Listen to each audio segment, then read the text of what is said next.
Life as a single mom isn't easy, but I've been making it work. I'm Catherine, 40 years old, and I've been raising my two boys, Liam, 10, and Chris, 8, all by myself for the past year. Their father and I parted ways when I caught him cheating with another woman, but that's a story for another time. About 2 months ago, I bought a new house and moved in with my kids. It's in a peaceful neighborhood with a beautiful forest nearby. Everything about our new neighborhood seemed perfect until I met my next-door neighbor, Jeffrey. We had been at odds since the beginning. I'll never forget our first interaction. It had been a day since we moved in when I heard a knock at my door. I opened it and saw him standing at my doorstep with a folder in his hand. "Hello there, neighbor," he said, extending his hand. "I'm Jeffrey. Welcome to the neighborhood." I shook his hand. How nice, I thought. If only I knew what was coming in the days ahead. "I wanted to discuss something important with you," he continued, opening his folder. "The previous owners signed this contract allowing me to build a fence on the property line." I raised an eyebrow. "Okay. So, I'll be starting construction next week," he said matter-of-factly.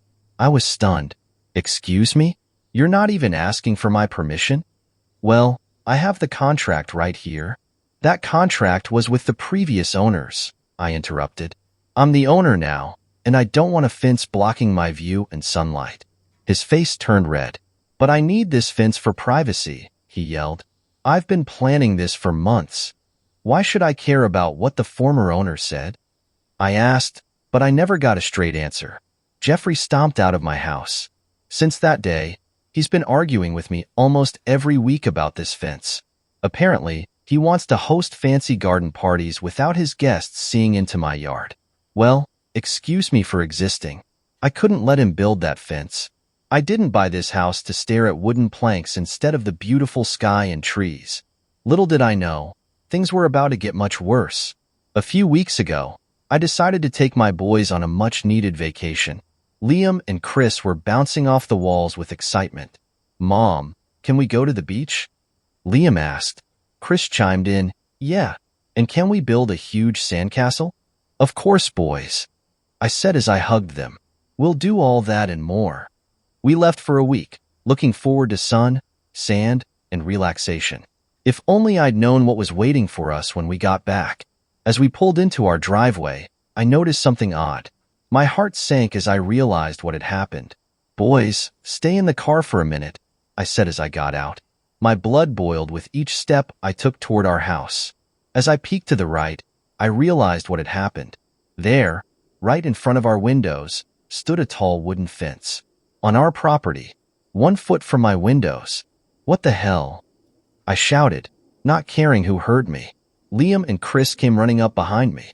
"Mom, what's wrong?" Chris asked in a worried voice. I took a deep breath. I had to stay calm for their sake. "Nothing, sweetie. Just a little surprise from our neighbor." "But Mom," Liam said, frowning, "we can't see the trees anymore." My heart broke. Jeffrey's stupid fence had replaced the beautiful view from our windows that my boys loved so much. Now, we couldn't even see the sky. I couldn't let this slide. I had to teach Jeffrey a lesson. I had 2 options. Either take the legal route and wait for the authorities to take action or take matters into my own hands. I chose the second one because my boys and I didn't have enough time to take the legal route. Later that night, I went to the pet store. I had a plan that I knew would work. "Can I help you find anything?" the clerk asked. I smiled sweetly. "Yes, I'm looking for an animal attractant spray. The strongest you have." After returning home, I waited until the neighborhood was asleep. Then, I went up to his precious fence and poured an entire bottle of the attractant liquid. The pheromone scent was strong. It was designed to attract dogs for training purposes, but I had a feeling it might attract more than just dogs. I did this for several nights in a row, ensuring the solution covered every inch of the fence. Then, I waited. It didn't take long for results to show. One night, as I was taking out the trash, I saw a stray dog lift its leg against the fence. I had to stifle a laugh. "Good boy," I whispered. Over the next few days, more and more animals started visiting the fence. Foxes, raccoons, even a moose once. They all seemed to think Jeffrey's fence was the perfect place to do their business. I watched from my window as Jeffrey discovered the mess one morning. His face turned an impressive shade of purple as he realized what was happening. But to my surprise, he didn't take down the fence. He started cleaning it. Every morning, Jeffrey would come out with a bucket and scrub brush, muttering under his breath as he cleaned off the nightly deposits. But no matter how much he cleaned, he couldn't get rid of the pheromone scent. The animals kept coming back, night after night. Soon, the smell became unbearable. Even my boys started to notice. "Mom," Chris said one day, holding his nose, "it stinks outside." Liam nodded in agreement. "Yeah, can we play inside today?" "I know it smells bad, boys," I said. "Just give it a few more days, okay?" They nodded, but I could see they were disappointed. I hoped my plan would work soon. The next day, I was coming back from a grocery run when I saw one of our other neighbors, Mrs. Thompson, knocking on Jeffrey's door. I slowed down, pretending to check my mail as I eavesdropped. "Jeffrey," Mrs. Thompson began, "what on earth is that smell coming from your yard? It's awful." Jeffrey seemed so embarrassed. I'm working on it, Mrs. Thompson. There's been a bit of an animal problem." "Well, work faster," she snapped. "It's affecting the whole neighborhood." As Mrs. Thompson stormed off, Jeffrey caught my eye. He had this apologetic look on his face that I had never seen before. I smiled at him and quickly walked into my house. That evening, I watched from my other window as Jeffrey attacked the fence with every cleaning product known to man. He scrubbed and sprayed for hours, but the smell lingered. Finally, he threw down his brush in defeat and trudged back to his house. The next morning, I was awakened by a loud noise outside. I peeked through my curtains and had to blink a few times to make sure I wasn't dreaming. I could see Jeffrey overseeing a team of workers as they took down the fence. I couldn't believe my plan had actually worked. I woke up the boys with the good news. "Liam, Chris, come look outside." They raced to the window, their eyes widening as they saw the fence coming down. "Mom, we can see the trees again," Chris exclaimed. Liam hugged me tight. "You're the best, Mom." And with that, our view was restored, and Jeffrey had learned his lesson. However, the story doesn't end there. Later that day, Jeffrey approached me while I was gardening in the front yard. "Catherine," he started, clearing his throat, I want to apologize." "Oh." I pretended to act surprised. He nodded. "I shouldn't have put up that fence without your permission. It was wrong of me." "Yes, it was," I agreed, crossing my arms. "I've learned my lesson," he continued. "From now on, I'll respect your property and your rights as a neighbor." "Apology accepted, Jeffrey," I smiled. "Let's start over, shall we?" "I'd like that." As Jeffrey walked away, I couldn't help but feel proud. I had stood up for myself and my boys, and in the end, everything worked out. But the aftermath was not as simple as I hoped.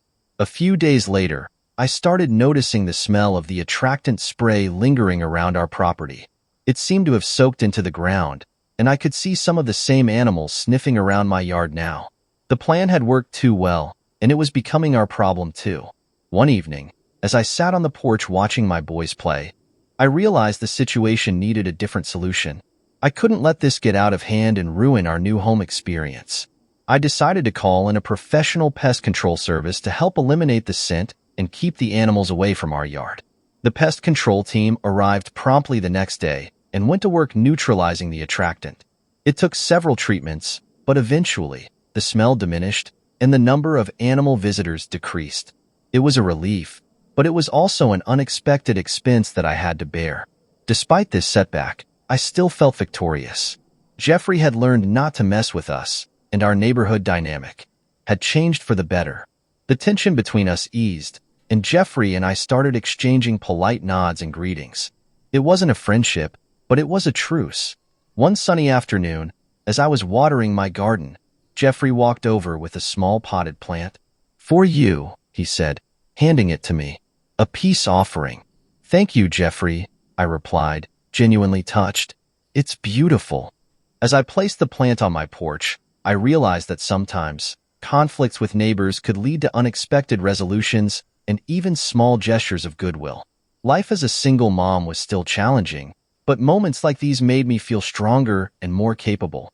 Our new home had become a place where my boys could grow and thrive, and where I could stand my ground and create a better environment for them.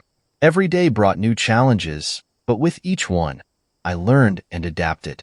And as I watched Liam and Chris play in our yard, with the sky and trees now fully visible again, I knew that no matter what obstacles came our way, we would face them together and come out stronger on the other side.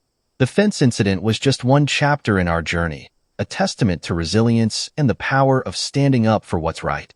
And as I looked around at our beautiful, peaceful neighborhood, I felt a sense of contentment. We had found our place, and nothing could take that away from us.